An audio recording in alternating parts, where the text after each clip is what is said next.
Hello বন্ধুরা, রাত্রিবেলা খাওয়ার একটা ভিডিও নিয়ে চলে আসলাম। এখন বাজে 8:30 প্রায়। দুপুরে আজকে খাইনি, তা এখন খেতে বসে পড়েছি। রয়েছে হলো পালং শাক দিয়ে চিংড়ি মাছ দিয়ে করা। আর দুপুরে মা সকালে পরোটা রান্না করেছিল, সেই পরোটা রয়েছে। দুপুরে আমি 3টে খেয়েছি, এই পরোটা খেয়ে দোকানে চলে গেছি। আর রাত্রে একটা মানে বললাম পরোটা দাও, পরোটা নিয়ে বসে বললাম। ডাল। আর এই যে তোমার আর এই যে কাতলা মাছ, কাতলা মাছ ফুলকপি দিয়ে করেছি। আর এই যে মা পরোটা নিয়ে বসে বসছে। অনেকদিন ভিডিও দিন আমি বাড়িতে ছিলাম না, শরীর খারাপ ছিল, বাপের বাড়ি গেছিলাম, ওই জন্য ভিডিওটা যায়নি বন্ধুরা। এই যে 4 দিন পর ভিডিও করছি, 4 দিন না 5 দিন পর, 4-5 দিন হয়ে গেছে। 4-5 দিন।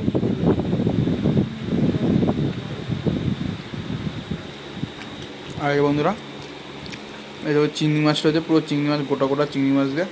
তোর বাবা খায় না, সব চিংড়ি তুলে দিয়েছে। কেন? বড় চিংড়ি না, আমার তো খুব ভালো লাগে। বসে বললাম টাইম ছিল না বলে, কারণ পালং শাকে দিয়ে দিই। পালং শাকটা একটু সুন্দর হয়েছে। তাহলে বন্ধুরা আমি খাওয়া দাওয়া শুরু করে দিই, তোমাদের দেখালাম না।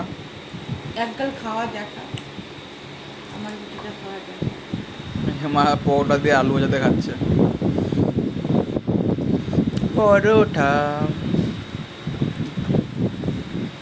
সকালে একটা খেয়েছিলাম, আমিও খাইছি, কিন্তু 3টে না 4টে খেয়ে ফেলছি।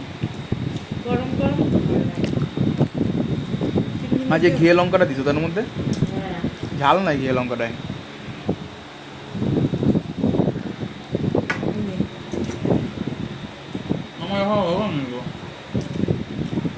নে। কেমন হয়েছে পালং শাকটা? মানে ভালো খেতে। ভালো হয়েছে না? এখন পালং শাক ভালো লাগে খেতে, এরপরে দেখবি আবার একঘেয়ে হয়ে যাবে। মানে একটু আনকমন যখন যেটা সবে থাকবে তখন। সেটা খেতে লাগবে। হ্যাঁ, ঠিক আছে বন্ধুরা, আমার ছেলে খাচ্ছে, আমিও খেলাম। দেখলে বন্ধুরা, টাটা। টাটা বন্ধুরা। ছেড়ে দে, একটু ছেড়ে দে।